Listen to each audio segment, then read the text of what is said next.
Olá, boa tarde. Bem-vindos ao Museu do Aljube, Resistência e Liberdade.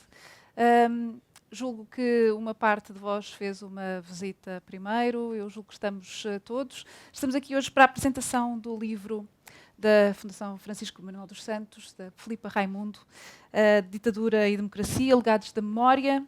O meu nome é Maria Lopes, eu sou jornalista do Público, vou ser assim um bocadinho mestre de cerimónias.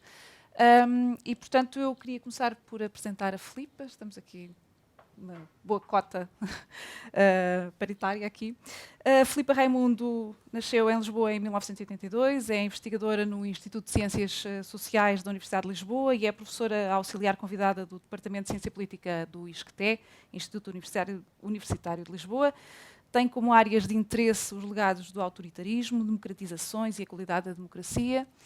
Licenciou-se em Sociologia, na vertente Histórico-Política pela Faculdade de Ciências Sociais e Humanas da Universidade de Lisboa, em 2004. É mestre em Política Comparada pelo Instituto de Ciências Sociais, com uma investigação já sobre os julgamentos da polícia política portuguesa durante a transição democrática, e fez depois o doutoramento em Ciências Políticas e Sociais pelo Instituto Universitário Europeu em Florença, analisando o regresso dos temas do passado à agenda política no contexto das democracias consolidadas. A sua tese de doutoramento recebeu a menção honrosa da Associação Portuguesa de Ciência Política e, na sua carreira de investigação, passou também pelas universidades de Utrecht, na Holanda, de São Paulo, no Brasil e da Califórnia, especificamente em Berkeley, e também pelo Instituto Remarque, em Madrid. Ela integra vários grupos de investigação, como o Barómetro da Qualidade da Democracia, que é coordenado pela professora Marina Costa Lobo. Integra também o grupo Conexões Lusófonas, Ditadura e Democracia em Português, coordenado por Cláudia Ciscarei, de Minas Gerais, e Isabel Correia da Silva, do ICS. E ainda a investigação sobre a representação, a legitimação, os partidos políticos e grupos de interesse na Europa do Sul. Ali eu acho que não precisa de apresentações, mas é o professor Fernando Rosas, um dos nossos maiores historiadores contemporâneos. Ele doutorou-se em História Económica e Social Contemporânea pela Faculdade de Ciências Sociais e Humanas da Universidade de Lisboa, onde foi professor catedrático, já se jubilou. Ele licenciou-se em Direito em 69, mas rapidamente abraçou a História. O grau de mestre em História foi tirado na Faculdade de Ciências Sociais e Humanas da Universidade Nova em 86 e apenas 4 anos depois doutorava-se no mesmo sítio em História Contemporânea com o grau de muito bom, com louvor e distinção por unanimidade, algo que eu acho que, olhando para a sua vasta lista de publicações, todos lhe reconhecemos. A sua área de investigação, como é sabido, é a História Contemporânea, nos períodos, sobretudo, da Primeira República, 1910 a 1926, e depois a ditadura militar e o Estado Novo entre 26 e 74. Filho de republicano, desenvolveu-se desde jovem na política ativa contra o regime de Salazar, aderiu ao PCP em 61, durante o curso de Direito envolveu-se em lutas estudantis e é preso, condenado a uma pena, a primeira, de 1 ano e 3 meses. Em 68 afastou-se do PCP, apoiou, entretanto, politicamente a Comissão Democrática Eleitoral nas eleições de 69. No ano seguinte ajudou a fundar o MRPP. Em 71 foi detido novamente, sujeito à tortura do sono e uma pena de 14 meses. Quando sai é afastado da função pública e no ano seguinte passa à clandestinidade até à Revolução de 74. Já na democracia afastou-se do MRPP, candidatou-se a deputado pelo PSR a partir de 85 e em 1999 foi um dos fundadores do Bloco de Esquerda, pelo qual foi deputado em 3 legislaturas. E foi também candidato às presidenciais de 2001, apoiado pelo Bloco de Esquerda.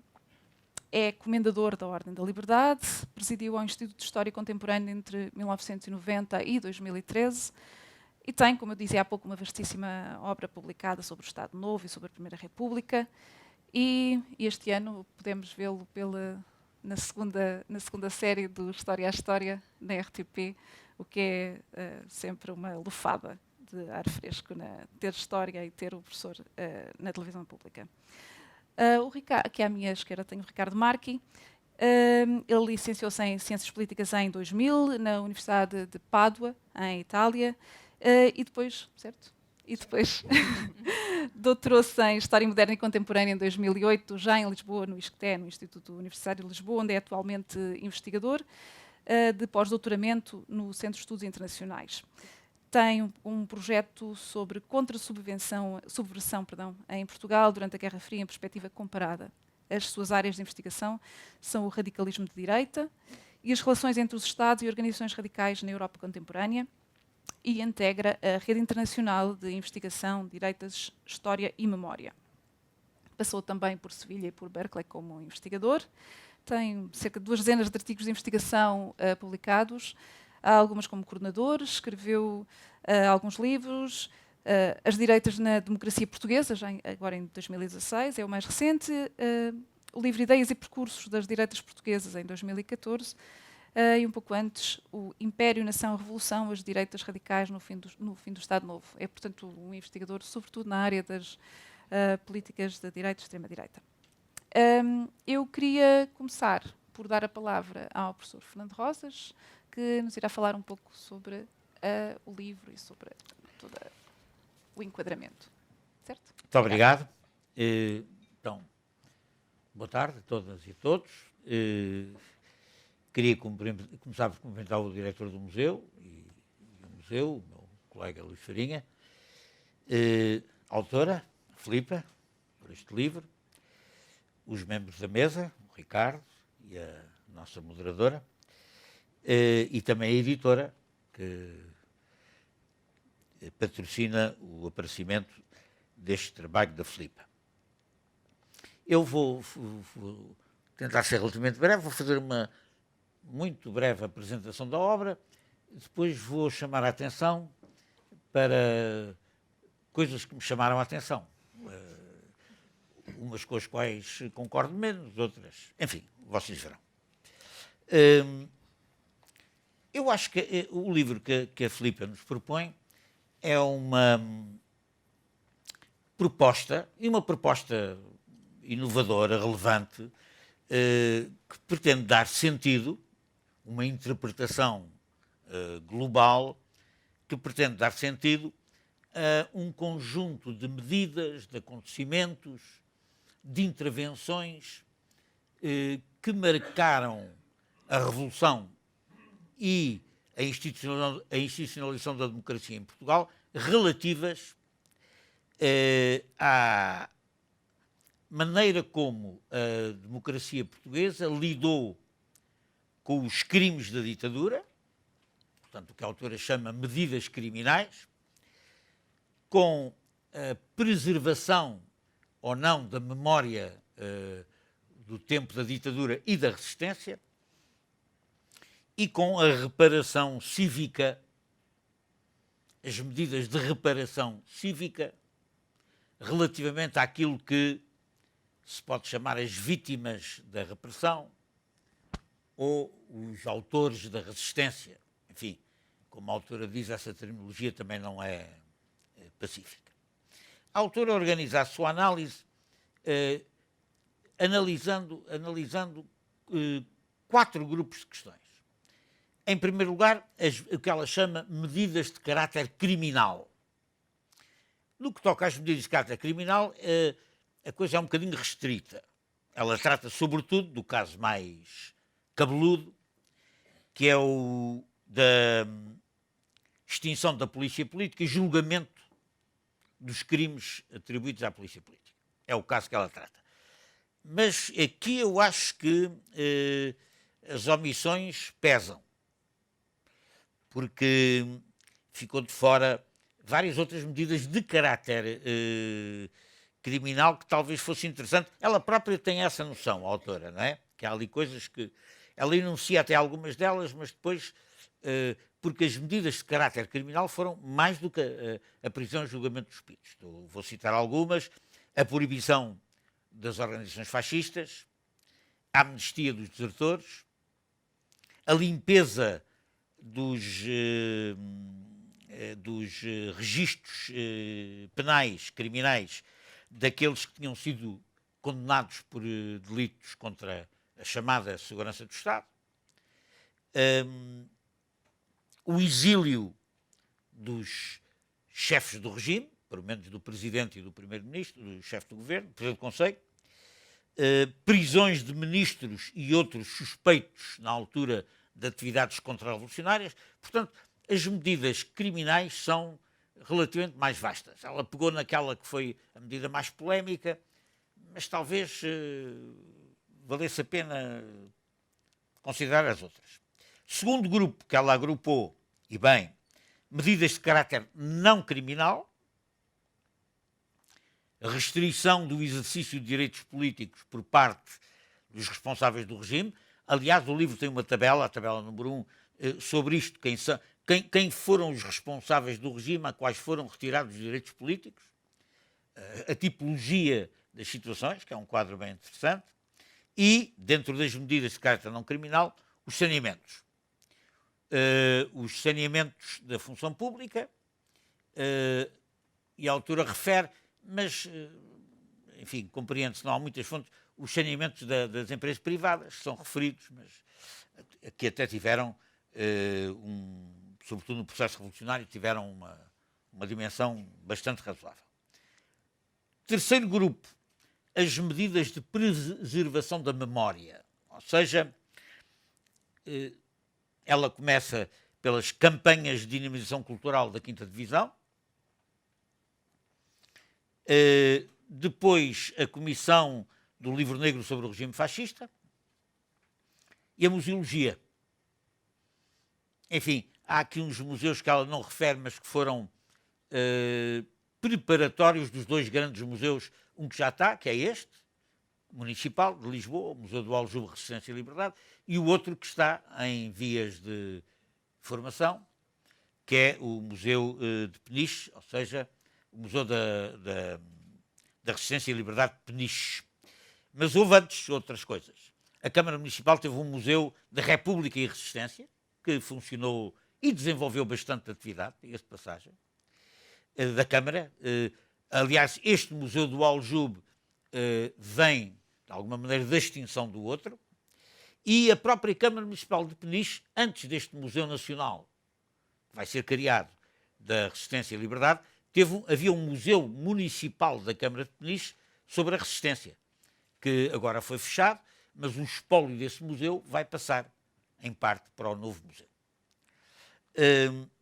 Quarto grupo, que a autora agrupa, que é um grupo, uma arrumação, esta sistematização é muito interessante, porque organiza a informação disponível, muitas vezes dispersa e até desconhecida, que são a reintegração na função pública, as medidas de reparação, reintegração na função pública, as pensões vitalícias, que foram dadas muito poucas, as pensões por méritos excepcionais na defesa da democracia, também muito poucas foram dadas a 1 ou 2 presos do 18 de janeiro de 1934 e a 2 antigos tarrafalistas, já todos morreram.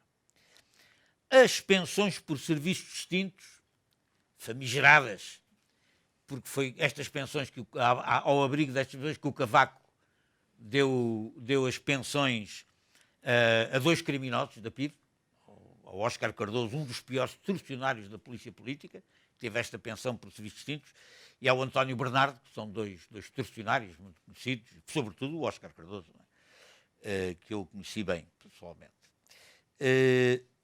Ainda dentro do elenco destas medidas, a Ordem da Liberdade.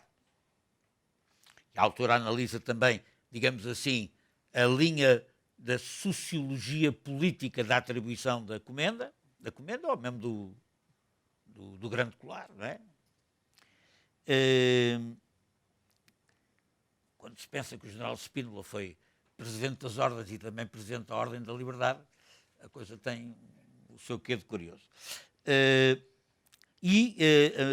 Talvez a mais recente de todas, e a mais importante, porque é que alarga mais gente, a lei da contagem para efeitos de tempo de reforma, a lei de contagem do tempo de prisão, de exílio político e de clandestinidade.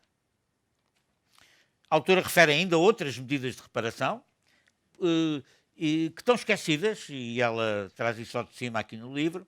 Primeiro, a exumação e depósito solene dos restos mortais dos presos do Tarrafal.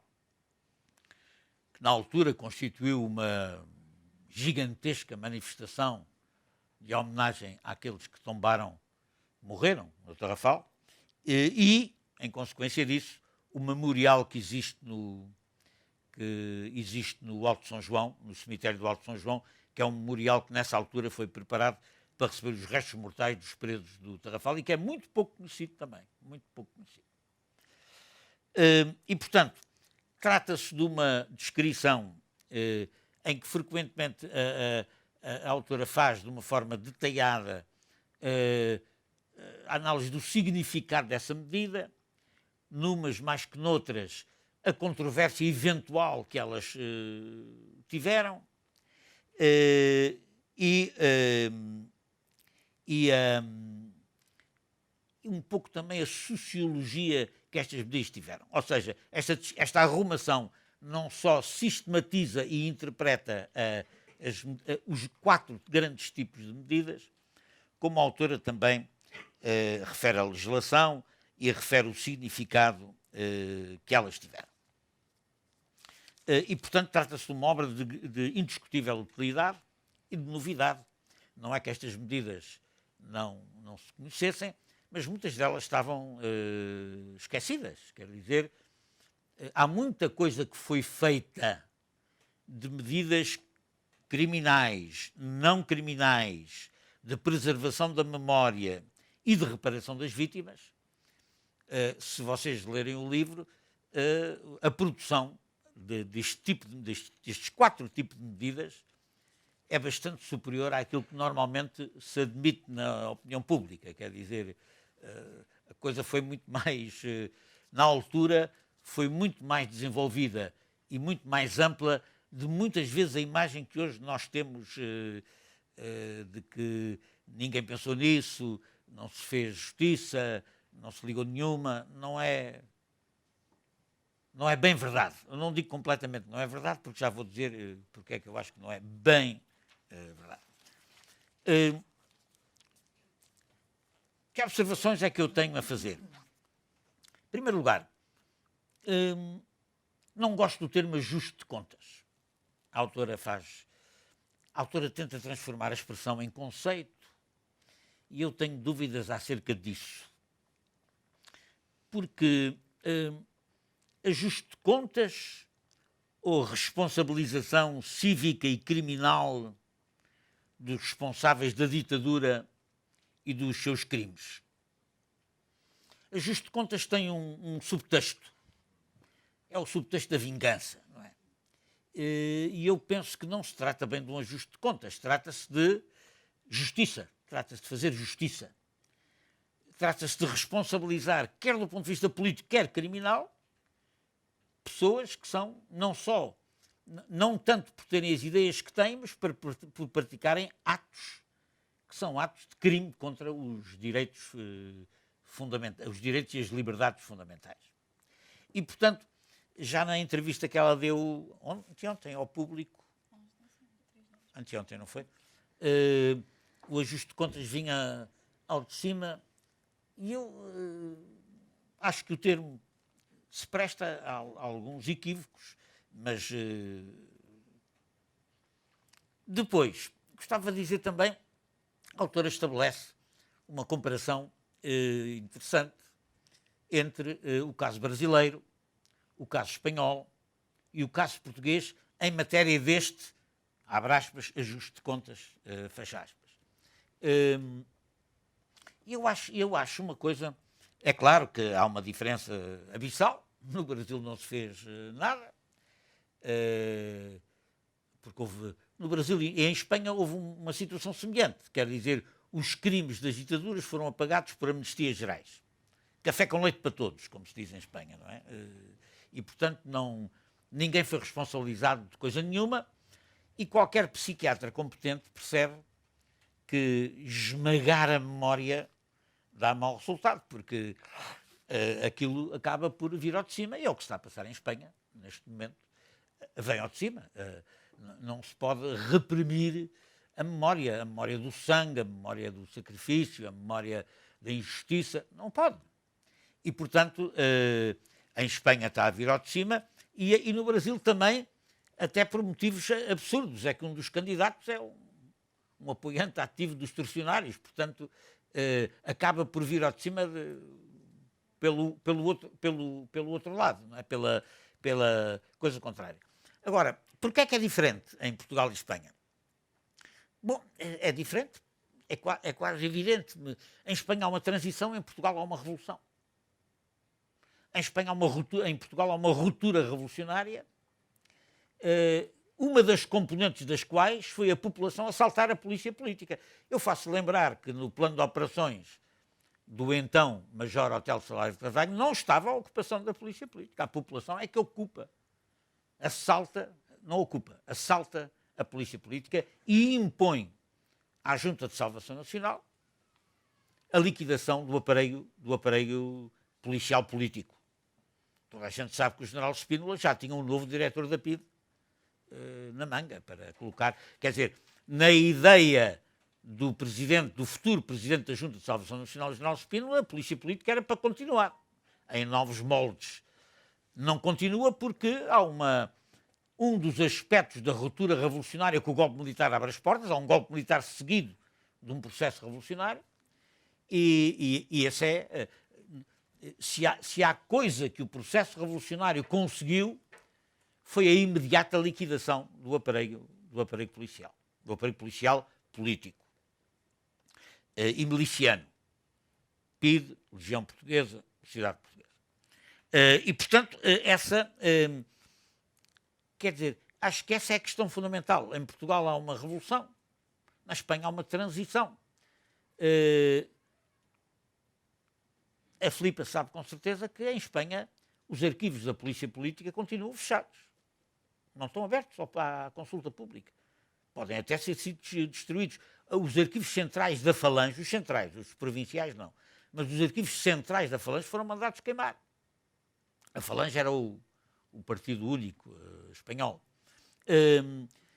Não houve nenhuma espécie de... Quer dizer, os torcionários de ontem continuaram ao serviço no dia seguinte. Não há nenhuma espécie de saneamento político dos responsáveis dos abusos ou dos crimes mesmo do franquismo. E, portanto, essas coisas pagam-se com o tempo, porque são repressões da memória e isso está agora a vir ao de cima. Também gostava de fazer uma outra observação. A autora não entra aprofundadamente no assunto, mas levanta esta vexato question, esta grande questão da retroatividade e da imprescritibilidade, a retroatividade das leis para julgar os PIDs, para julgar os funcionários da PIDE, e da imprescritibilidade dos crimes cometidos pela polícia política.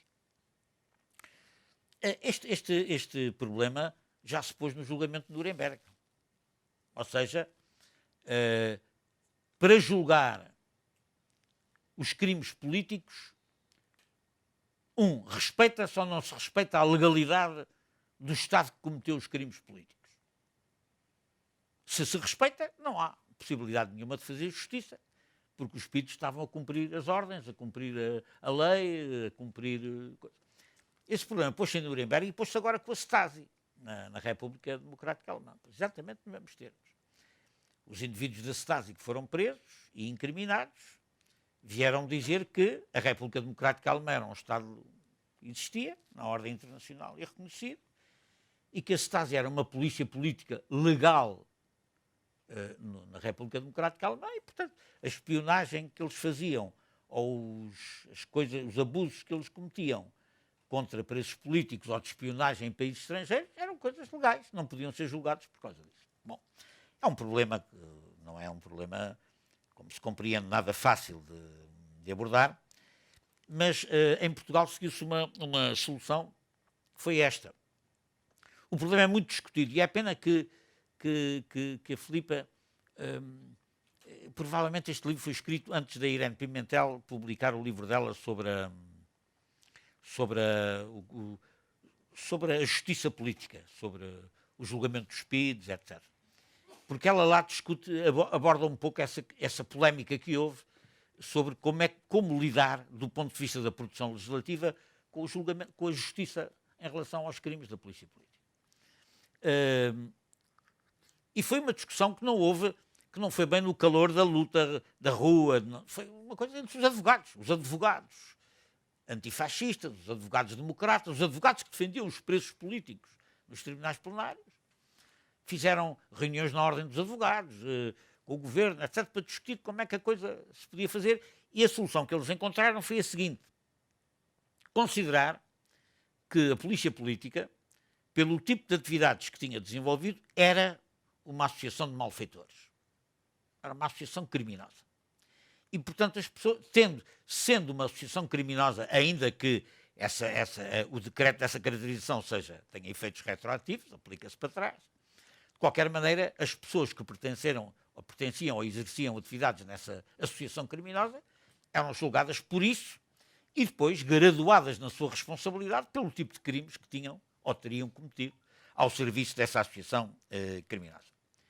Pessoalmente, eu estou de acordo com esta medida.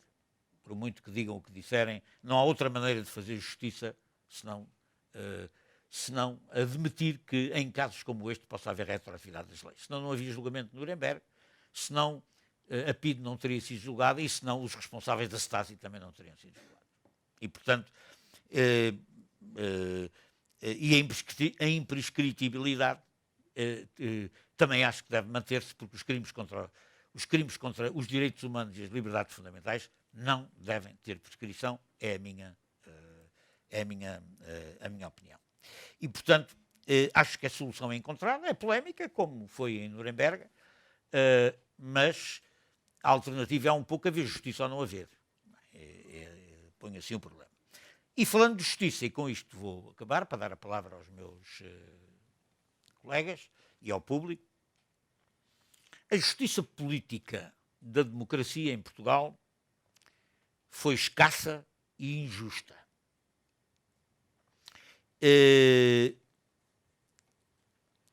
Houve justiça feita, os membros da polícia política foram presos, vários membros de outras organizações milicianas também foram, e bem, e foram julgados, que foi uma coisa bastante importante.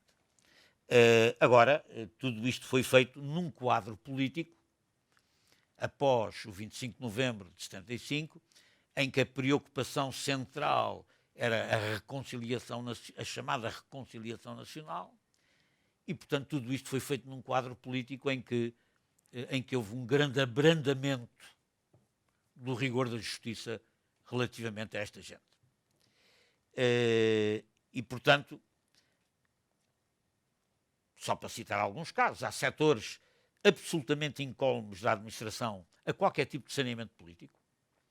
A diplomacia, por exemplo. Ora, quer dizer, não estou a falar, portanto, de andar à procura de ilustres diplomatas. Estou a falar dos diplomatas que faziam serviço para a PIDE, que informavam sobre as deslocações do general Delgado, dos exilados, e que, portanto, eram uma espécie de complemento de braço diplomático da polícia política. Nenhum deles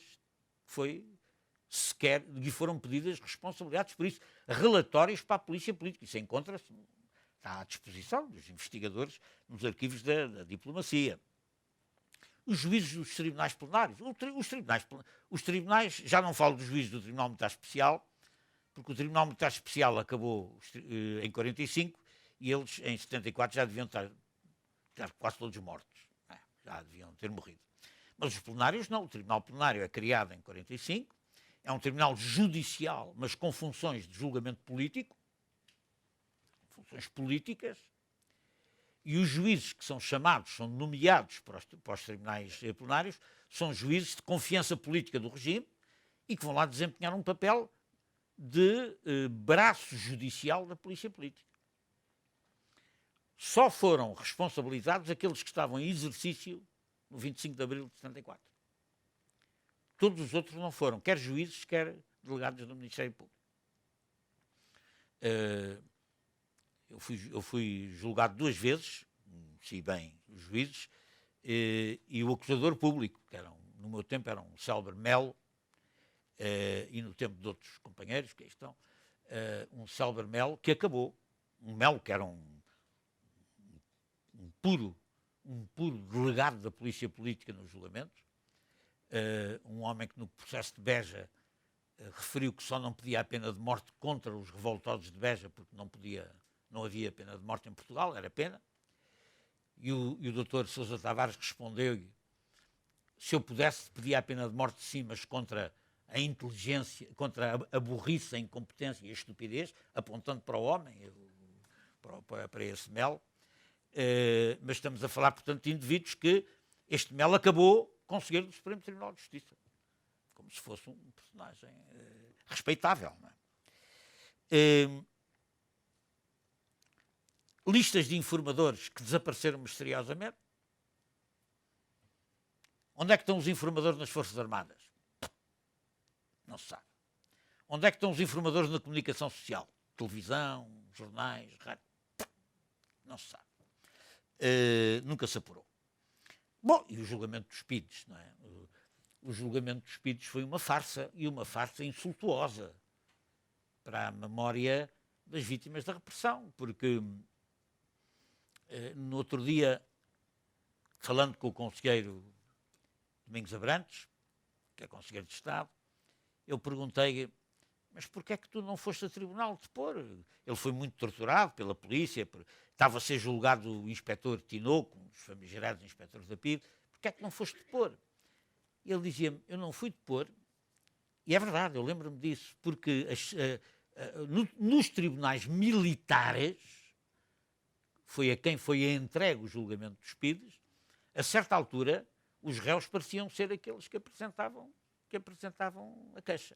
Os tribunais militares, a solução de entregar isto aos tribunais militares foi uma solução completamente política.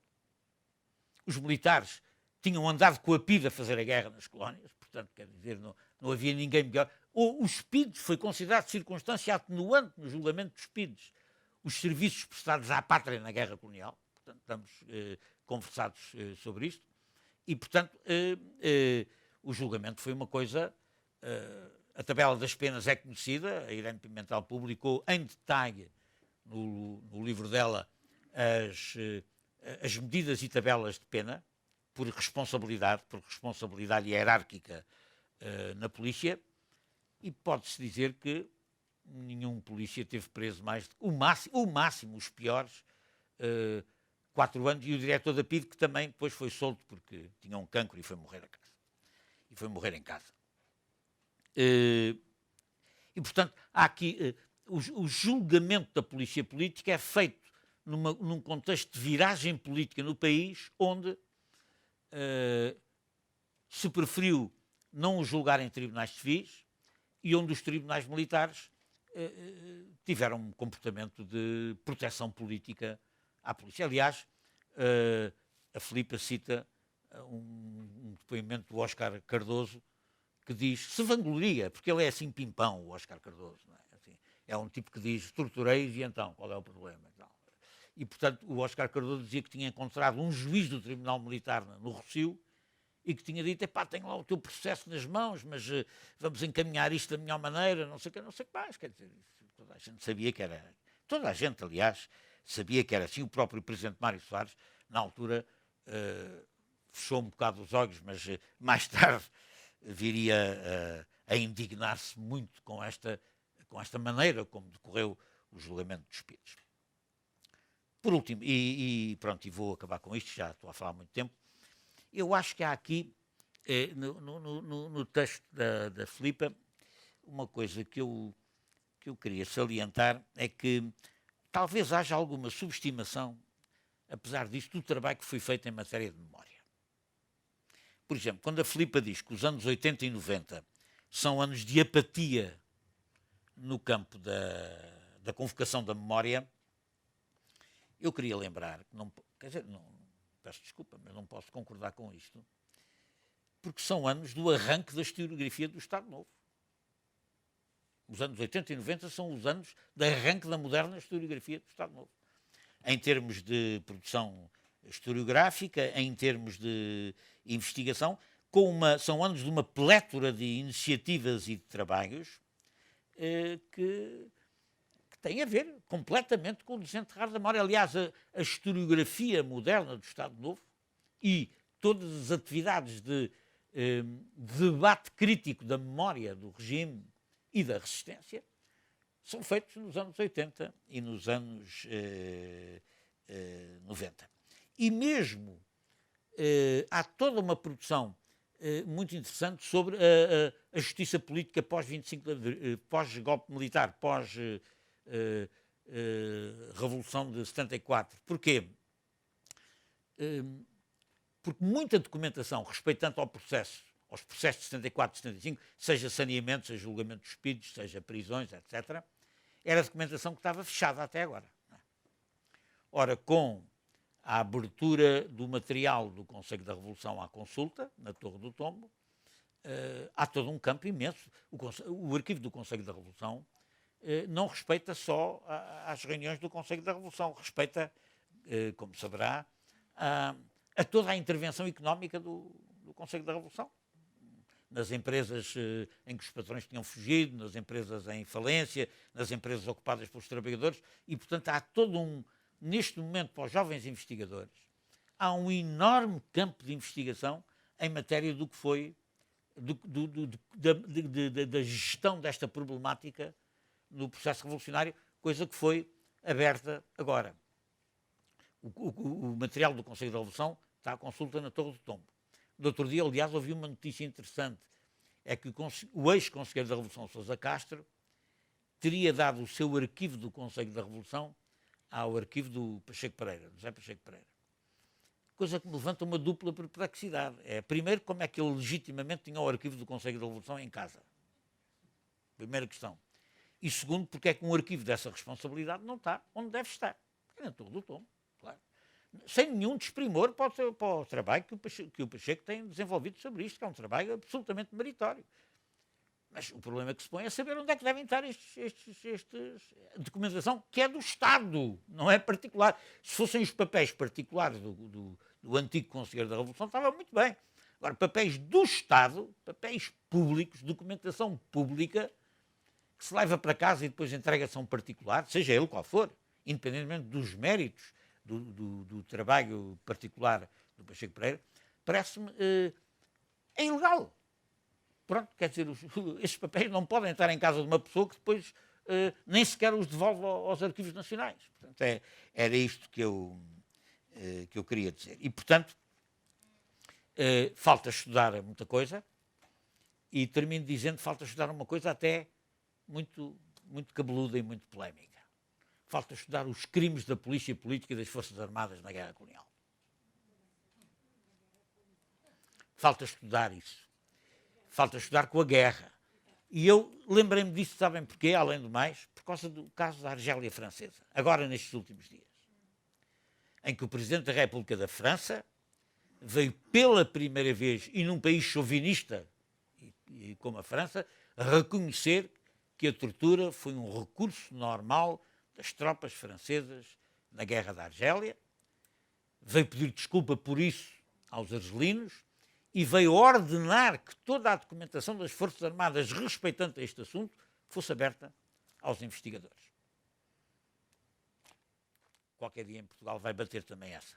Podem crer que isso é uma questão de tempo, até porque há uma jovem investigação, sem aqueles compromissos com a guerra ou com a antiguerra, e que, naturalmente, hão de querer aprofundar esse assunto. Muito obrigado. E passo a palavra.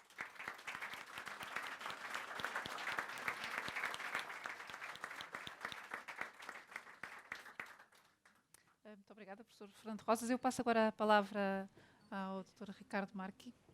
Muito obrigado. Muito obrigado ao Museu do Aljube e à Fundação Francisco Manuel dos Santos pelo convite, e a Filipa também, a autora, pelo convite que me fez para vir aqui a comentar o livro.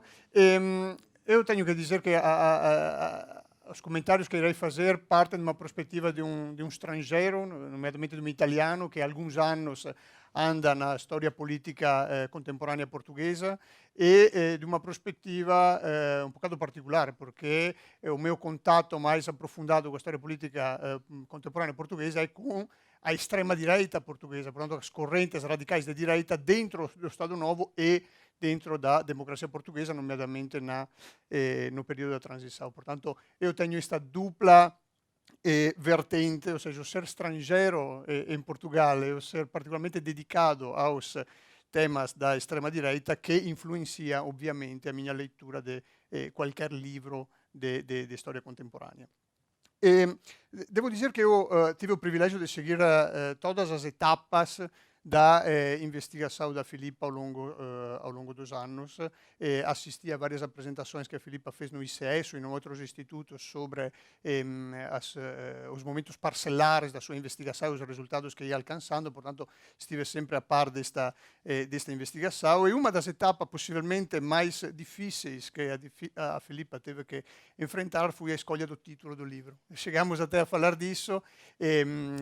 Quale pode ser o título mais cativante ou mais certo para um livro deste tipo? Falamos disso,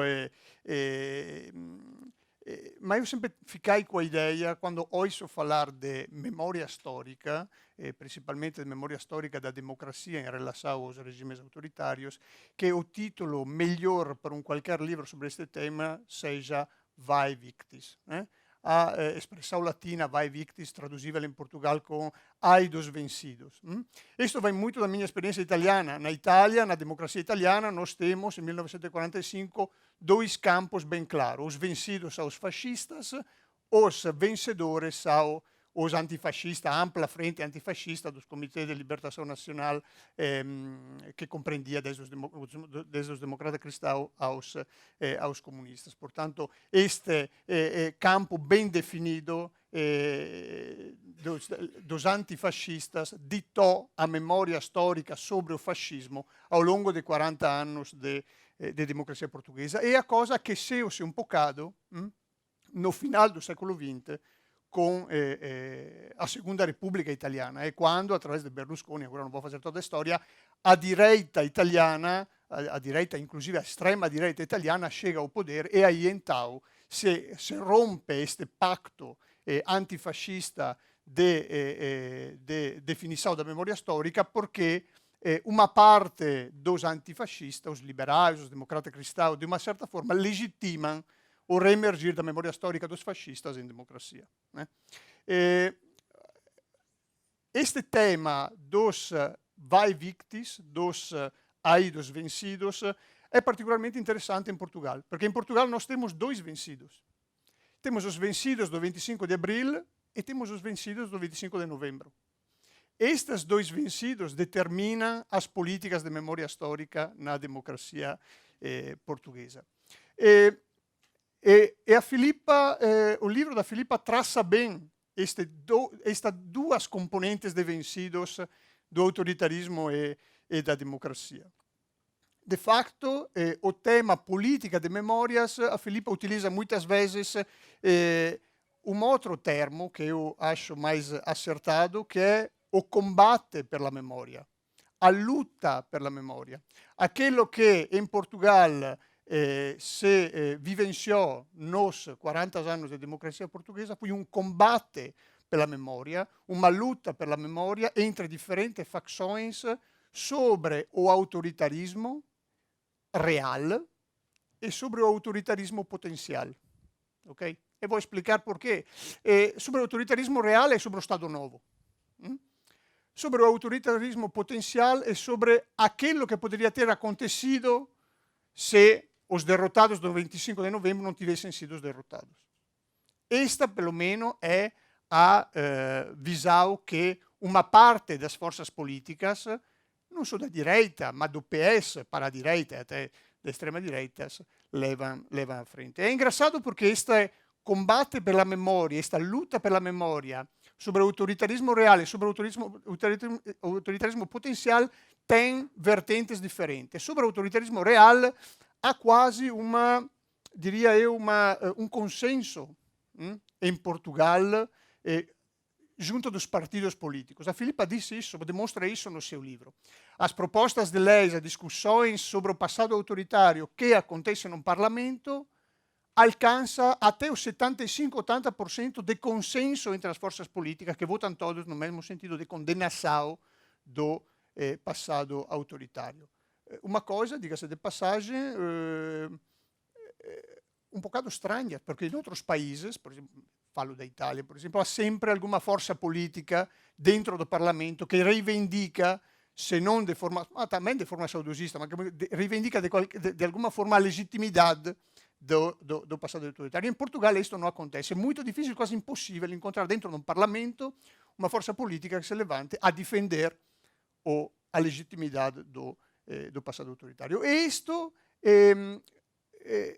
choca um bocado com aquilo que são os dados disponíveis, de censos disponíveis junto da população, da opinião pública. Né? A Filipa fala também disso no seu livro, isto é muito interessante ver esta contraposição dos censos disponíveis que nós temos, das sondagens que nós temos disponíveis sobre a opinião pública e o passado autoritário. Quase 50% da população portuguesa, a acreditar a estas investigações, acha que o Estado Novo não foi mais ou menos bom, mais ou menos mau. 20% até diz que tem mais lados positivos que lados negativos. Isso quer dizer que 50% da população portuguesa é saudosista do Estado Novo? Absolutamente não, é evidente. Né? Isso quer dizer que o passado da memória histórica pesa muito menos na opinião pública que não nos partidos políticos, vamos a dizer, nos dos patrões da democracia, né? Aqueles que fundaram a democracia e que dirigem o jogo democrático. Mas é sobre a transição que se combate a verdadeira luta pela memória histórica. Portanto, temos uma certa homogeneidade de pensamento, pelo menos nas elites políticas, sobre o autoritarismo. Por outro lado, aliás, uma homogeneidade que se vê também na historiografia de que fala o professor Fernando Rosa a partir dos anos 80 até hoje. Não há, sobre o autoritarismo, revisionismo histórico de peso na historiografia portuguesa. Encontramos historiadores revisionistas na Alemanha, encontramos historiadores revisionistas em Espanha, encontramos historiadores revisionistas em Itália.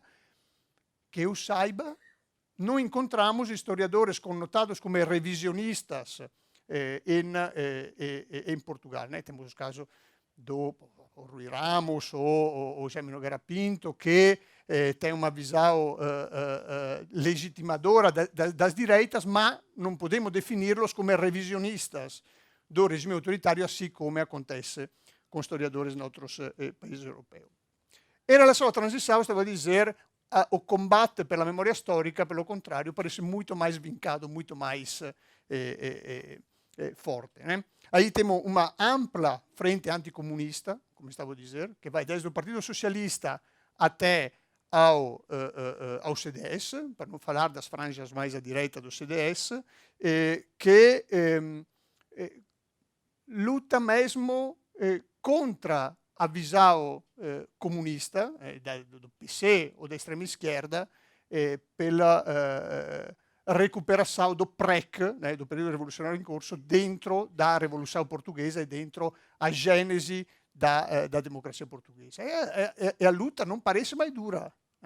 Cada um tenta de defender a sua posição, a dizer, não, o PREC foi o autoritarismo potencial, e, por outro lado, temos historiadores a dizer, não, atenção, que o PREC foi parte deste processo que permitiu a democracia portuguesa.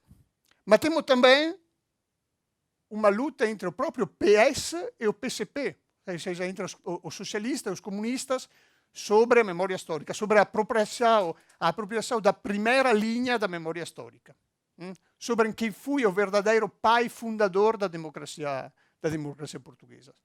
Muitos socialistas reconhecem como é óbvio o papel dos comunistas na resistência ao Estado Novo, mas, na minha opinião, pelo menos, dificilmente reconhecem o papel dos comunistas na construção da democracia liberal atual portuguesa. Né? Aliás, é a derrota deles que permite, comunista eu entendo PC e extrema esquerda, foi a derrota deles que permitiu a instauração da democracia liberal atual. E terceira luta, também uma luta dentro da própria extrema esquerda. Entre o Partido Comunista, uma luta per la memoria entre o Partido Comunista e as franjas de extrema esquerda, o partido, o movimento de extrema esquerda, à esquerda do Partido Comunista, que se accusam mutuamente de ter sabotado a revolução. As acusações de social-fascismo, o Partido Comunista, ou as acusações de ter sido o braço oculto dos americanos, da CIA, da direita, dos reacionários, que permitiu a recuperação da reação no processo de democracia. Portanto, temos uma ampla frente diversificada de lutas pela memória histórica dentro da democracia portuguesa. Apesar de tudo, isto permanece uma guerra de baixa intensidade. Não é que seja aí uma coisa tão violenta como parece da minha primeira palavra. É uma guerra de posição, uma guerra de trincheira. Todos tentam de defender a própria posição, tentam de não ceder terreno ao adversário, mas também não querem esmagar o adversário. Cada 25 de abril, eu vivenciei os últimos, não é que vivi todos os 40 25 de abril que tiveram até agora, as comemorações, mas cada comemoração do 25 de abril é redefinir as mesmas posições sobre o 25 de abril, o 25 de novembro, o que foi a democracia, quem participou, quem não participou, quem sabotou, quem não sabotou. E esta guerra de posição de baixa intensidade é aquilo que justifica, no fundo, um bocado o fracasso das políticas da memória, da democracia como um todo, em relação à memória histórica do passado. A Filipa traça bem, com algum exemplo, este fracasso, né? A campanha de dinamização da quinta divisão, que tentaram de defascistizar o povo do norte, e os levantamentos anticomunistas mais fortes foram mesmo no norte. A Comissão Nacional de Inquérito, que recebeu dados que eu não conhecia, por acaso, não conheço imensos dados sobre a história portuguesa, não conhecia também isto, a Comissão Nacional de Inquérito que não chegou aos resultados que esperava. Os livros negros sobre o regime fascista, que teve um trabalho de 13 anos, 25 volumes, mas que de fato na opinião pública possivelmente não teve aquele impacto que uma obra desta dimensão pensava de ter. A Biblioteca Museu da República da Resistência também, que passou despercebido a população portuguesa.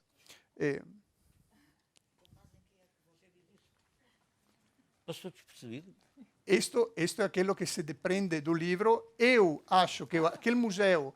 Eu visitei uma vez a biblioteca, várias vezes, a biblioteca da República da Resistência, que estava junto das Forças Armadas, e agora acho que está na Amadora, em Benfica, em um palacete muito engraçado de Benfica. Tem um espólio impressionante e muito interessante de documentação política, mas muitas vezes estava vazia.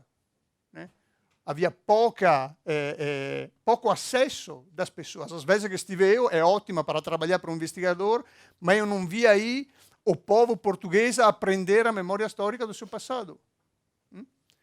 E como esta, a Filipa fala de vários exemplos de iniciativas sobre a memória histórica que resultaram enfraquecidos possivelmente por este combate interno à democracia sobre a memória histórica.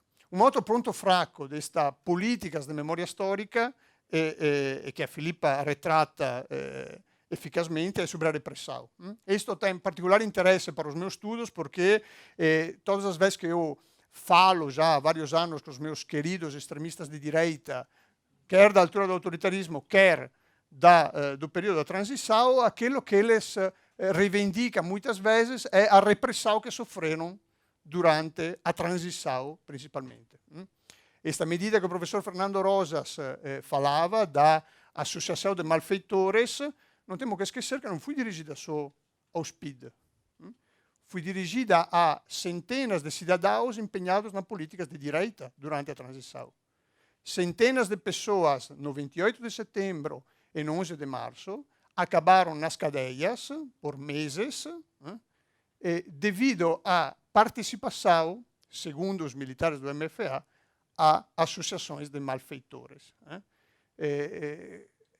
Isto influenciou imenso, depois, o quadrante político português.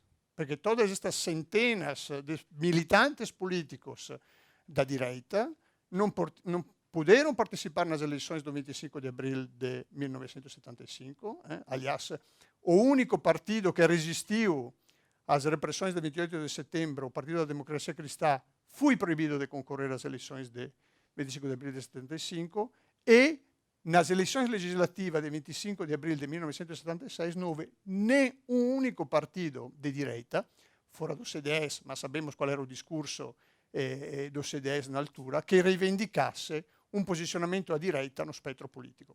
Isso teve consequências graves para a democracia portuguesa, perché até hoje in Portugal esiste uma direita envergonhada, uma direita que não se assume come direita.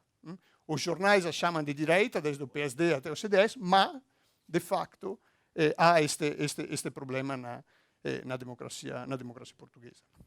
E a repressão, de fato, tem números que não são tão alarmantes como as minhas testemunhas falam. A Filipa mostra os números dos saneamentos, onde em milhares, quase 2.000 saneados nos primeiros meses da transição, só 500 processos foram levados à frente, 1.500 foram arquivados e quase 2.000 pessoas reintegradas. Portanto, a coisa se resolveu de forma bastante blanda. A Comissão Nacional de Inquérito recebeu, nos primeiros meses, 400 queixas de abusos por parte das autoridades do autoritarismo, mas a maioria dessas queixas foram arquivadas, a esmagadora maioria foram arquivadas e não chegaram a ser sequer julgadas. Os PID, já falou o professor Fernando Rosas, mais de 2.000 PID levados a julgamento, quase 70% condenados apenas de 1 a 6 meses. Eu desconheço o tema, mas digo, nenhuma rixa de rua dá 6 meses de cadeia. Portanto, esses números também são interessantes. E depois há casos particulares com os quais eu me cruzei nestes anos. Ho pensato do Oscar Cardoso, eu e a Filipa tivemos este privilégio de entrevistar o Oscar Cardoso, mas o próprio Caúlza de Arriaga, que foi um dos exponentes da direita portuguesa que mais sofreu a cadeia, um pouco mais de um ano, até dezembro de 76, mas que foi ressarcido pelo Estado português. Pus uma ação judicial por injusta detenção, e foi reconhecida esta injusta detenção. Outro personagem, Manuel Maria Múrias, é um jornalista de extrema-direita que passou ele também quase um ano na cadeia e a última condenação que teve na cadeia do Linhó até foi devida a um esquecimento do advogado que se esqueceu de repor recurso e foram obrigados a prendê-lo e levaram na cadeia. Portanto, não foi uma repressão própria do regime. Vários extremistas também, muitos operacionais clandestinos que estiveram em Madrid durante os anos da resistência anticomunista, regressaram tranquilamente a Portugal sem receber penas de maior. Isto também é um tema que vale a pena ser investigado mais aprofundadamente, porque aí não foi só a incapacidade da democracia portuguesa em julgar e responsabilizar os clandestinos ou os militantes contra-subversivos, mas há alguma coisa mais de compadrio para baixo, né, na democracia portuguesa. Ou seja, temos estes indicadores da dificuldade dos militares julgar os PID com os quais tinham colaborado em África, como estava a dizer o professor Fernando Rosa. Temos a dificuldade de toda a ampla frente anticomunista de julgar pessoas consideradas os terroristas da reação que colaboraram com a própria frente anticomunista durante a resistência no PREC. Ou seja, estas dezenas, centenas de operacionais que estiveram em Madrid, que estiveram no Brasil e que atuavam dentro de Portugal, não era alienígena dentro do sistema de transição, não era uma ultraminoria totalmente desligada do processo que se estava a viver, mas faziam parte desta mobilização social anticomunista no período do PREC. Portanto, aí não é só incapacidade da democracia, mas é algo de mais interessante de analisar. E para concluir, para não ir à frente, só um ponto eu também, não é uma afirmação da Filipa, esta é uma constatação que a Filipa faz, mas que chocou bastante a minha sensibilidade, portanto não quero deixar de passar. Eu também retomo a ideia do professor Fernando Rosa do ajuste de contas, né? A definição do ajuste de conta como a delegitimação do passado, a estigmatização dos seus apoiantes e a promoção de uma imagem negativa de tudo quanto esteja associado a este período histórico. Este é o ajuste de conta na definição do livro,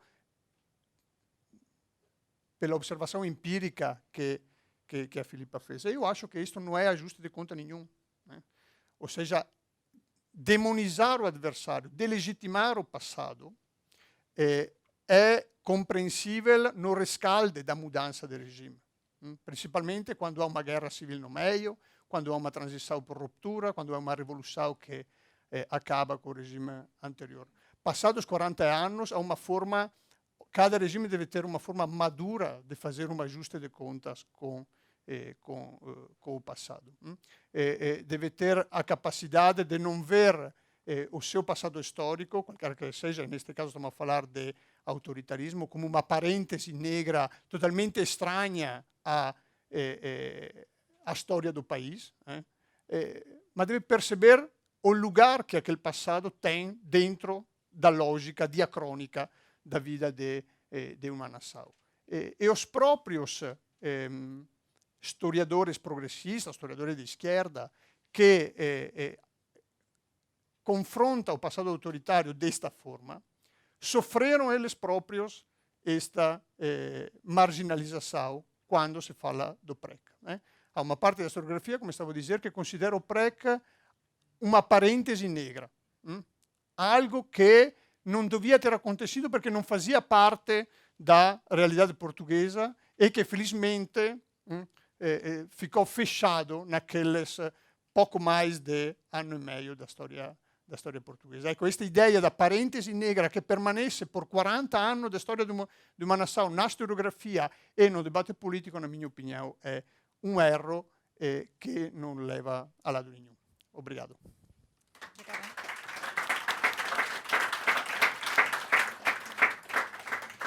Muito obrigada, professor Ricardo Marquim. Não sendo necessário fazer uma apresentação da obra, já que o professor Fernando Rosas acabou de fazer, e tendo em conta uma série de questões que foram aqui levantadas, queria passar a palavra à Filipa para responder, para argumentar. Obrigada, Maria. Eu vou tentar ser brevíssima, porque a discussão já vai longa e eu também queria dar a oportunidade às pessoas que tão amavelmente vieram até aqui hoje para também colocarem questões e intervirem à vontade. Muito brevemente, agradecer à Fundação a oportunidade de escrever este livro, que me deu imenso gosto de escrever. Agradecer muitíssimo ao professor Fernando Rosas, em primeiro lugar, pela presença aqui hoje e pelos comentários que fez, e ao professor Ricardo Marquim também pelos seus comentários, e à Maria por estar aqui hoje também a moderar esta sessão. Eu não quero dominar de todo o debate. Houve vários comentários que foram feitos que sugerem que o livro deu que pensar, que levantou questões, que suscitou interpretações distintas, e eu acho que isso é saudável e é positivo, e gosto de ver estas trocas de ideias aqui hoje. Talvez valha a pena mencionar algumas coisas apenas. Dizer que este livro foi um desafio escrever este livro e um prazer ao mesmo tempo, porque ele é um livro em 100 páginas, onde eu tenho que sintetizar os pontos. E como disse muito bem o professor Fernando Rosas, que não são os únicos sobre este tema, há muitos mais. Eu acho que eu própria digo isso a alguns no livro, que havia muitas delas que mencionou, e com toda a razão. A minha preocupação foi, de alguma forma, falar dos pontos que eram interessantes, haveria outros, mas também em relação aos quais havia investigação. E aqui também retomar o ponto que já foi aqui mencionado mais do que uma vez, é que ainda está muita investigação por fazer. Portanto, alguma da investigação que ali está, eu diria uma boa parte, é uma investigação minha, que começou em 2007 no Instituto de Ciências Sociais com uma tese sobre o julgamento dos PIDs, precisamente. Portanto, esta história que eu conto sobre o julgamento dos PIDs tem 10 anos, esta investigação já, e está ali uma pequenina parte da investigação que eu fiz. Fui trabalhando sobre este tema ao longo dos anos e quis pôr um bocadinho da minha investigação neste livro. Portanto, ele sendo um livro pequenino e que tenta contar estas histórias da forma mais simples possível, tem muita investigação por trás. Mas também não é só minha. A investigação é também da Joana Moraes, que está ali sentada, sobre a Comissão do Livro Negro, da Sónia Vespera de Almeida, que fez a investigação sobre a primeira investigação sobre as campanhas de dinamização cultural. O próprio professor Fernando Rosas sobre os tribunais, a questão dos tribunais, António Costa Pinto sobre os saneamentos. Portanto, eu também tentei dar voz à investigação que existia, juntamente com a minha, e portanto a ideia era que esta fosse um livro bastante informado, um livro que permitisse ao leitor formar as suas opiniões. Portanto, aqui a ideia não era tanto assumir uma posição em relação a este tema, que é natural que as discussões remetam sempre muito para aí, não é? Mas era muito dar ao leitor a oportunidade do leitor formar essa opinião a partir de uma investigação que foi sendo feita ao longo de 10 anos. E por isso, por exemplo, a questão do termo do ajuste de contas, podemos discuti-lo, mas é uma opção no sentido de salientar que não estamos aqui a falar de justiça. Quer dizer, eu não pretendo dizer foi feita a justiça ou não foi feita a justiça, pretendo dizer houve aqui uma série de tentativas de ajustar contas, é uma forma que podemos utilizar. E ela teve várias facetas, e portanto aqui estão as várias facetas que ela assumiu. E o leitor formará a sua opinião em relação a este processo e desenvolverá, terá a oportunidade de discutir estas ideias da forma como aqui estamos a fazer hoje. Esse era o objetivo e parece-me, pelo que aqui vejo, que ele de alguma forma terá sido bem sucedido. Também gostava de... E a intervenção do Ricardo também remeteu mais para outros pontos, porque há sempre um interesse muito grande por este primeiro ponto, que tem a ver com este ajustar contas, que de facto é o ponto mais quente, é o ponto mais interessante. Mas o livro também fala da questão das vítimas, o professor Fernando Rosas sintetizou muito bem, da questão das medidas de reparação, fala das questões de memória, que também vale a pena espreitar e explorar, porque também tem, mais uma vez, dados da investigação que fui desenvolvendo.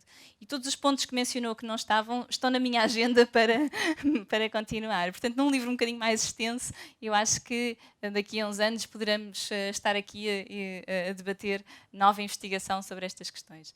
Maria, eu não vou tomar mais tempo para dar, de facto, a oportunidade ao público e depois, se calhar, algumas questões, ou a Maria queira colocar mais questões, entretanto. Mas antes Estava a disso, dizer alguma coisa?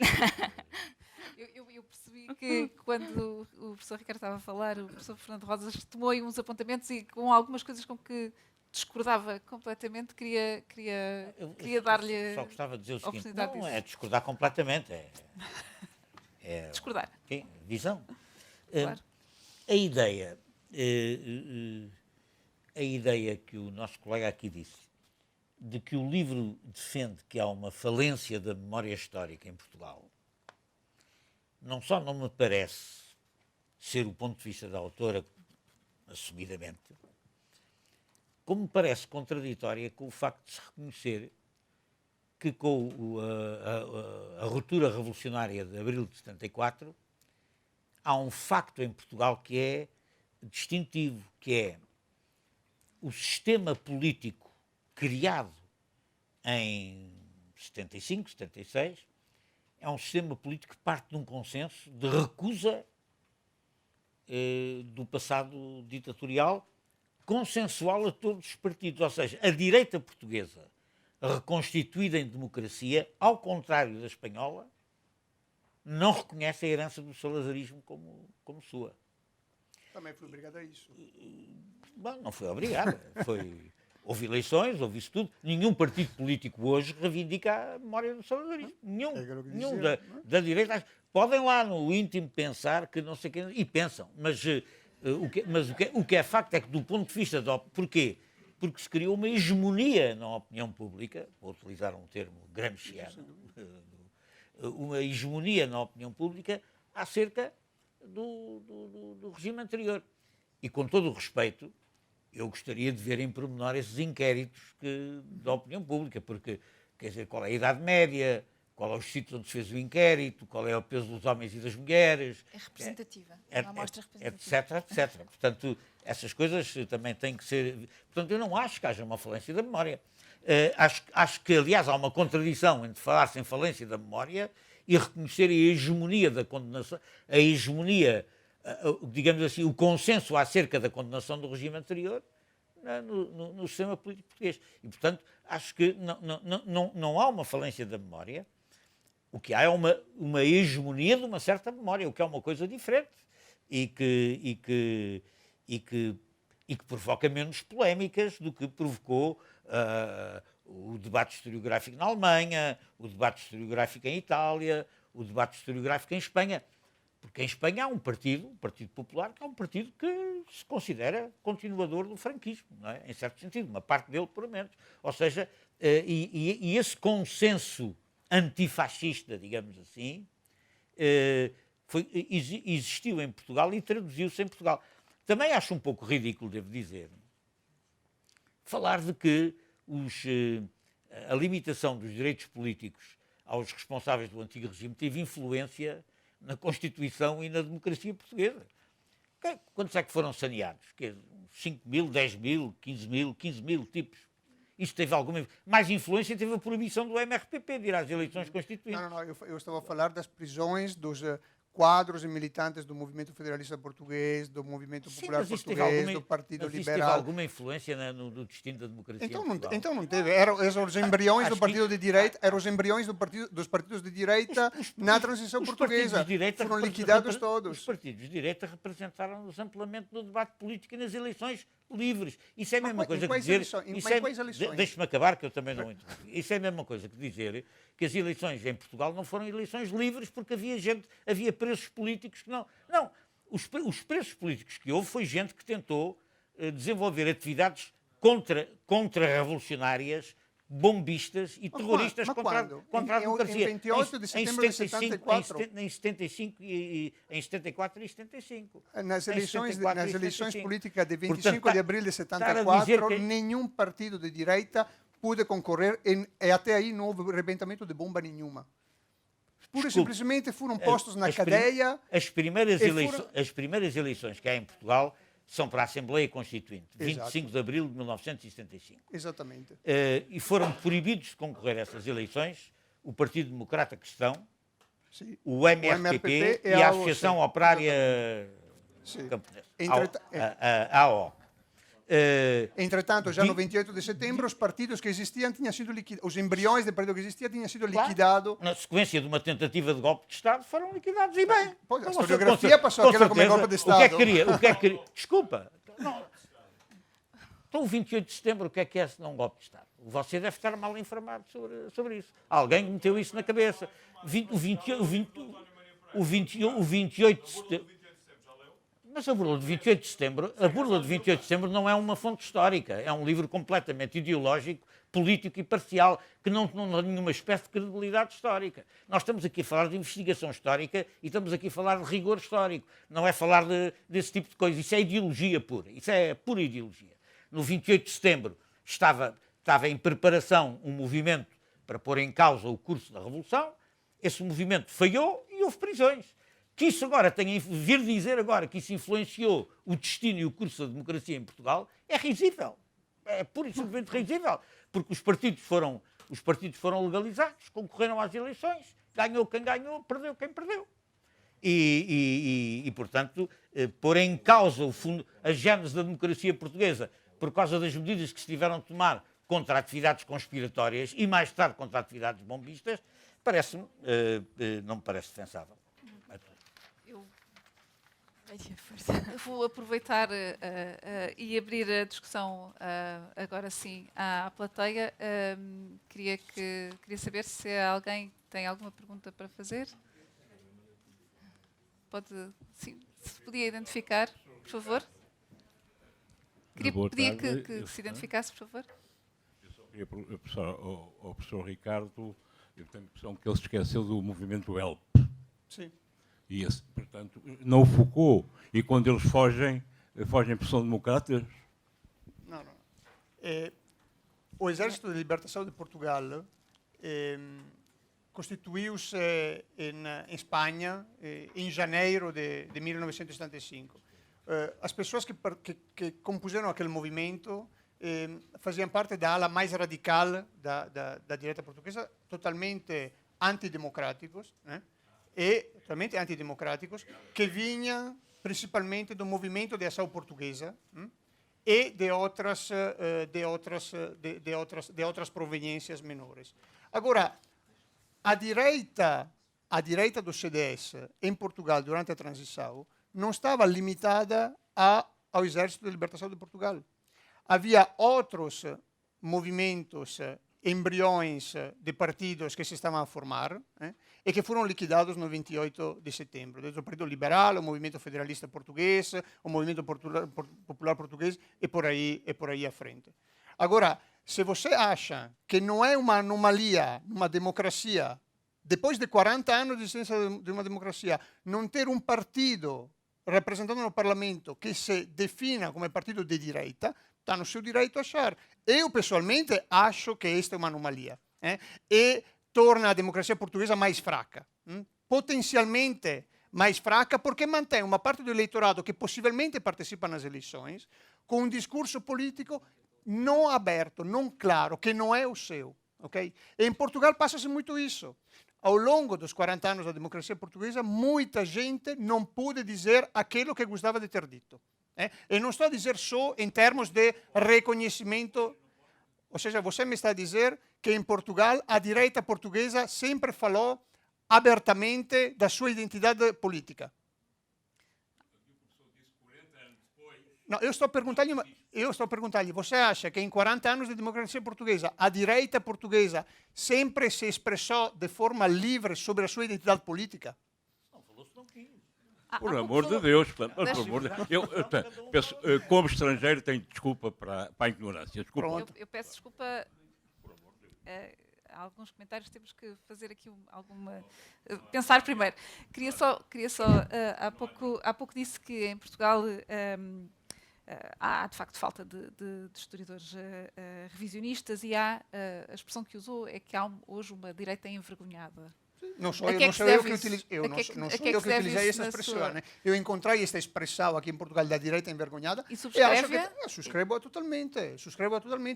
Em termos comparativos, se nós vemos aquilo que se passa em Espanha, aquilo que se passa em Itália, aquilo que se passa em França, o que se passou nos últimos 40 anos, a direita portuguesa fica muito mais envergonhada e ninguém aprendeu nos anos 80, mas de facto não houve ninguém que se expressava liberamente. Quer dizer, o CDS, os quadros do CDS com que eu falei sobre o período da transição eram claramente muito mais à direita daquilo que expressavam publicamente como militantes de partidos. E há uma explicação para isso? Para essa vergonha que alguém classificou assim? Na minha opinião, este vem muito da... eu não justifico este medo que eles têm de definir-se como de direita, mas de certeza é o legado histórico da transição. O CDS conseguiu ocupar um espaço político não definindo-se claramente como partido de direita, conseguiu, o sistema permitiu-lhe conquistar este espaço político e achou mais oportuno manter e defender este espaço político não pondo in perigo e reivindicando uma identidade di direita ou até uma defesa do regime autoritário, como existe em algumas facções internas do CDS. Há facções internas do CDS que claramente têm saudosismo, entre aspas, ou legitimam o passado autoritário, mas que publicamente, no discurso político público, não admitem isso. Se você acha que isso é uma força para a democracia portuguesa, tudo bem, é legítimo. Eu acho que é uma fraqueza para a democracia portuguesa. Se isso resultasse da ausência de possibilidade das pessoas se expressarem e organizarem livremente. O que não acontece. O que significa é que eles são provavelmente prudentes nas opiniões porque sabem que perdem votos. Defender esse ponto de vista. Vamos só um bocadinho. Já Maria fazer essa moderação, mas como Exato. já havia ali. Bom, Sim, por favor. eu sou Amândio Silva e gostaria de dizer ao Dr. Maqui que a direita não precisa de ter um partido que a represente especificamente. Se acompanhou os últimos 4 anos do governo do Passos Coelho, precisaria de ter um partido que fosse tão da direita como aquele? O senhor acha que não há liberdade, há completa liberdade em Portugal? Se eles não são envergonhados, é porque têm razão para estar envergonhados. Mas isso é um problema deles. Agora, não pode dizer que isso enfraqueceu a democracia portuguesa. Pronto. Eu repito, se você está contente com uma democracia na qual não há partidos no Parlamento que se definem abertamente de direitas há 40 anos, tudo bem? Estamos muito contentes. Ótimo. Muito Está contentes. Estão contentíssimos? Muito Ótimo, contentes. perfeito. Realmente não estamos interessados em ter nenhuma Marine Le Pen aqui. Estou descansado Não convosco. estamos Se estarem interessados em contentes ter com nenhum isso, tudo bem. Salvini. Não estamos interessados em ter nem a Marine Le Pen, Ótimo. nem o Salvini. Ótimo. Não estamos.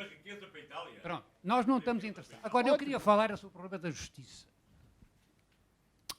O Dr. Fernando Rosas falou de uma coisa que é a justiça política, ela não se funcionou de uma forma que parece que foi só justiça política. Mas a verdade é que a justiça política, ela atravessou para o 25 de Abril. Ou seja, acontece que a justiça que não é política, ela incorporou, porque apesar do que o Dr. Marco diz, o salazarismo não acabou em Portugal. Tem muito salazarismo em Portugal. Só que é envergonhado, mas tem. E essa direita que ela não deixa de atuar. Ela atua. Fique tranquilo que a direita em portuguesa, ela atua. Mas voltando à justiça, doutor, eu vou dar um exemplo de como essa justiça do tempo do fascismo, ela permaneceu em Portugal. Um exemplo só. No nosso querido amigo Paulo Inácio.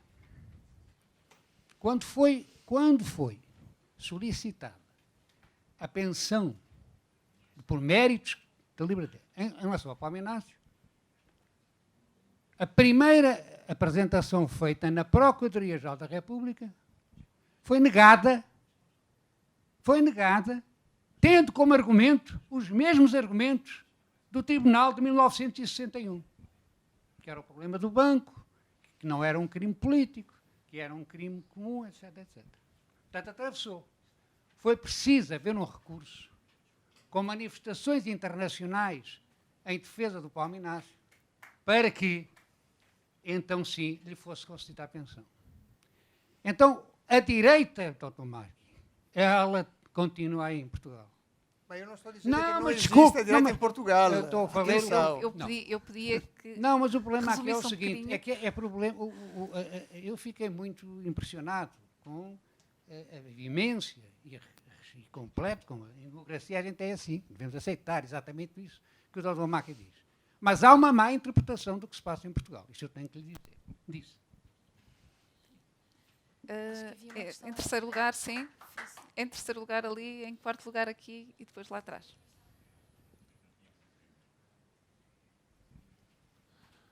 Pedia que fosse sucinto Sim, é também. só uma pergunta. Ok. Queria agradecer as apresentações. Sou Francisco Sousa, estou a fazer escrever o mestrado, tese de mestrado em Ciência Política e estou a tratar estes temas. A minha pergunta é dirigida ao Dr. Fernando Rosas.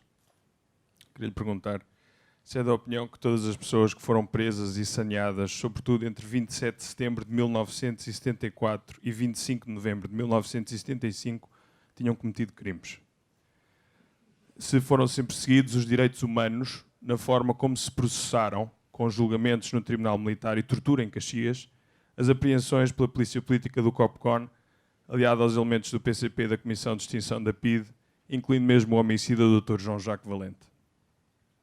E também queria lhe perguntar se já leu o relatório da Comissão ad hoc ao inquérito sobre o que aconteceu no 28 de setembro e sobre as sefícias. Muito obrigado. Sim, por favor. Muito obrigado pela pergunta. Numa convulsão revolucionária como se passou em Portugal, em 74, 75, contra um regime fascista, um regime ditatorial, um regime que deixou profundas feridas no país, uma convulsão, um processo de mudança por ruptura revolucionária, como aconteceu em Portugal, é sempre acompanhado por coisas injustas, justas e injustas. Não há nenhuma revolução que não tenha sido assim. A particularidade da Revolução Portuguesa até é que houve um esforço por reparar as injustiças extremamente invulgar na maioria das democracias que são oriundas de processos revolucionários. Repare nos saneados. a esmagadora maioria dos saneados foram reintegrados. Ou seja, houve um reconhecimento, houve abuso, houve excesso, em casos, em muitos, poucos, enfim, mas houve uma comissão de revisão desses saneamentos e a grande maioria dessas pessoas foram saneadas. Houve... Sabe, eu estou muito à vontade para fazer isso porque eu também fui alvo de abusos. Eu era militante maoísta, era do MRPP, passei pelas cadeias preso pelo Copcom, de uma forma completamente ilegal, assalto às casas, etc. Eu sofri isso, estou à vontade para falar disso. E houve abusos nas cadeias, sem dúvida nenhuma que houve. Mas houve a capacidade da democracia portuguesa de reparar esses abusos, de os reparar. Agora, o que houve abusos, houve abusos, inclusive eu sofri alguns aqui na pele. Prisões arbitrárias, prisões em que os tipos do Copcom entravam pelas celas. Houve coisas dessas, claro que houve. Sobre isso não há dúvida nenhuma. Agora, também houve a possibilidade democrática, pela democracia, de resolver esses problemas, tanto quanto possível, de uma forma que me pareceu satisfatória. E, portanto, eu não estou a pôr isso em causa. O que eu ponho em causa é que se diga que muitos desses atos foram cometidos num contexto de agitação revolucionária muito radicalizada, em que se temia o desenvolvimento de golpes de Estado ou de movimentos militares, em contextos a seguir de terrorismo, bombas colocadas contra pessoas, assassinatos, etc. E, portanto, as respostas nem sempre foram aquelas que são comuns num Estado de Direito, porque um período de transição revolucionária não é um período de Estado de Direito. Agora, no caso da democracia portuguesa, não há a meu ver, não há nenhuma contradição entre a Revolução e o Estado de Direito. A Revolução foi a gênese do Estado de Direito. Quer dizer, a Revolução, ao contrário de outras interpretações que eu sei que existem, a minha não é essa, não há democracia em Portugal apesar da Revolução. Há democracia em Portugal porque houve Revolução. E, portanto, é esse o meu ponto de vista. Quanto ao resto, acho que sim, houve abusos, mas houve a possibilidade democrática de os corrigir, que isso é que é muito importante. Só um bocadinho. Eu vou-lhe pedir que seja muito sucinto. Nós já ultrapassámos largamente o nosso tempo. Embora eu não goste de dar a palavra a ninguém. Sucinto. Primeiro, quero oferecer à Filipa um trabalho que eu fiz sobre a ditadura. Vou-lhe oferecer assim, com imenso prazer. Muito obrigado. Depois de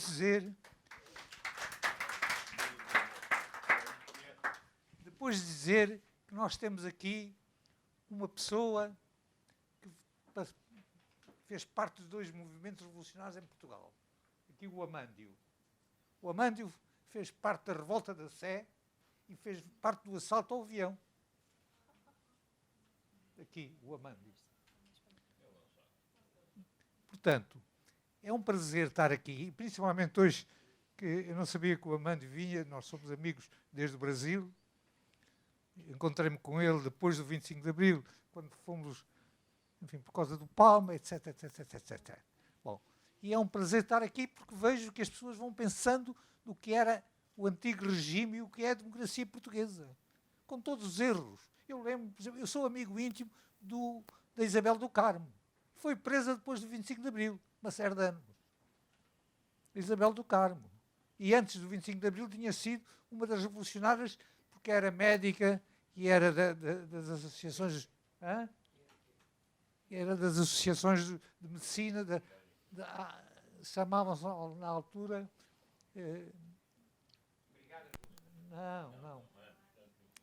Não. Antes do 75. A primeira, o Eurico Figueiredo foi presidente de uma delas. Para a Associação de Medicina. Para a Associação de Medicina. Para a Associação de Medicina. E depois foi o meu irmão, António. Portanto, eu conheço um bocado dessa história. E estive ligado a uma certa coisa. Não fui preso, felizmente, porque fugi deste país. porque senão tinha sido preso. E eu retrato isso um bocado nesse trabalho que lhe acabei de entregar, e agradecer aqui ao Amândio, que foi meu companheiro de luta durante muito tempo. Obrigado, Amândio.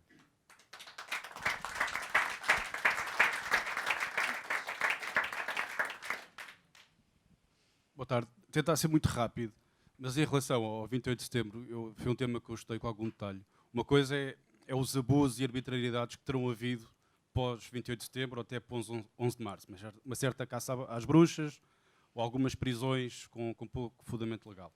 Mas isso não pode obliterar o facto, quer o 28 de setembro, quer o 11 de março, são golpes organizados pela direita para subverter a ordem democrática que existia, apesar de ser uma ordem democrática num contexto revolucionário. E quer o 28 de setembro, quer o 11 de março, vindos organizados pela direita, pelos setores spinolistas, por muitos movimentos que o Ricardo Marques bem referiu, de facto são golpes de Estado, ou o 28 de setembro será um golpe palaciano para derrubar a ordem democrática e revolucionária, mas era uma ordem revolucionária e democrática baseada no programa do MFA, à falta de uma Constituição, que ainda não tinha sido feita. Portanto, e nessa medida, acaba por ser natural ou inevitável que quem organiza e quem protagoniza golpes de Estado ou golpes palacianos oriundos da direita contra uma legalidade democrática, por mais mitigada que seja punido e que seja preso. Portanto, as arbitrariedades e as caças à bruxas, que de facto houve, por parte do Copcom, etc., que é um facto, isso não pode olvidar o facto de terem sido golpes de Estado perpetrados pela direita. Isso mal ou bem, é a realidade histórica. Obrigado. Havia uma última pergunta, aquela senhora? Certo? Não? Fiz... Não? Não há mais intervenções? Bom, deixem-me dizer-vos que isto... Sim. Ok. Boa tarde, Vera Gouveia Barros. A minha questão é um bocadinho mais sobre o presente e esta coisa um bocadinho dos rótulos esquerda-direita, que eu acho que é útil, mas é escasso nos dias em que vivemos. Falta pelo menos a dimensão liberal ou mais intervenção do Estado na sociedade e na economia. Isto para já não falar numa dimensão de maior abertura ao exterior ou mais isolacionismo. Mas a minha questão era se esta escassez de rótulos, combinado se calhar com uma tal falta de assunção, não leva a que muita gente cola em si rótulos que depois, na verdade, não correspondem às ideias que, na verdade, professam. Isto de um lado e do outro. Eu acho que há muita gente a votar equivocada. Acho que há muita gente que, se fosse ao Political Compass, ou acho que o ICS depois lançou uma plataforma semelhante, ia apanhar grandes surpresas, porque eu vejo muitas das ideias que defendem não são nem de esquerda nem são de direita, são profundamente iliberais. Sobretudo isso. E, portanto, quando se fala de 40 anos de democracia, eu acho que esta democracia bebê está a dar os primeiros passos e tem muito trabalhinho pela frente em coisas que não se notam e que são altamente perigosas. Querem, professor Fernando Rosas, professor Ricardo, querem acrescentar alguma coisa? Muito bem, queria só dizer uma coisa, que é um dos valores do jornalismo é a proximidade. Nós costumamos escrever mais sobre coisas que nos estão próximas do que longe. E eu acho que aqui o facto de estarmos ainda tão próximos do Estado Novo nos leva a este tipo de situação e estes debates muito mais quentes. Mas aquilo que eu queria saber, em termos muito rápidos, é se esta proximidade é de alguma forma, e a pergunta é para os três, se esta proximidade é de alguma forma um entrave, uma dificuldade acrescida para o trabalho de investigação. Não, pela ordem que quiserem. No, francamente non acho che seja un entrave, è natural de qualquer historiografia próxima do período histórico que se estuda. Como estava a dizer o professor Fernando Rosas, houve toda uma geração de historiadores que começaram a estudar o Estado Novo nos anos 80, nos anos 90. Há, hoje em dia, uma geração de historiadores ainda mais novos do que eu, que estão a fazer um trabalho muito interessante com as fontes cada vez mais aos quais tem acesso, principalmente com a memória oral, com o registro da memória oral dos que protagonizaram a resistência ao Estado Novo e a resistência também anticomunista no período da transição. Portanto, é o normal do desenvolvimento de uma historiografia de um país. É interessante ver as marcas desta evolução. Ou seja, na minha perspectiva, não há uma involução na historiografia portuguesa. Aí poderíamos chamar um alerta, né? Atenção que está a haver uma involução na historiografia portuguesa. Na minha opinião, há uma evolução na historiografia portuguesa. Mais pluralidades de vozes irá haver na historiografia portuguesa, melhor será para a comunidade científica portuguesa e para o debate público português. Portanto, o dia que sair um historiador polêmico, mais polêmicos daquilo que há sobre o Estado Novo, pelo meu lado será bem-vindo, porque todo aquilo que é o debate historiográfico aceso é sempre com bases científicas, claramente, é enriquecedor pelo debate científico. Eu digo isso possivelmente porque venho de um país onde o debate historiográfico sempre foi extremamente conflituoso, extremamente conflitual. Mas isso fez bem ao debate historiográfico italiano, portanto, estou à vontade, apesar desta proximidade com a transição.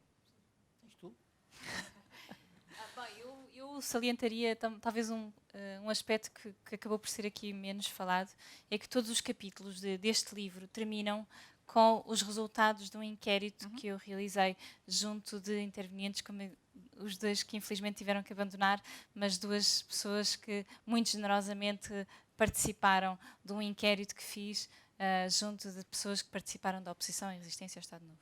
Portanto, para responder à sua pergunta, há aspectos desta investigação que têm mesmo, e é importante que sejam feitos agora e com esta proximidade para nós podermos registar, porque lhes perguntei o que pensavam.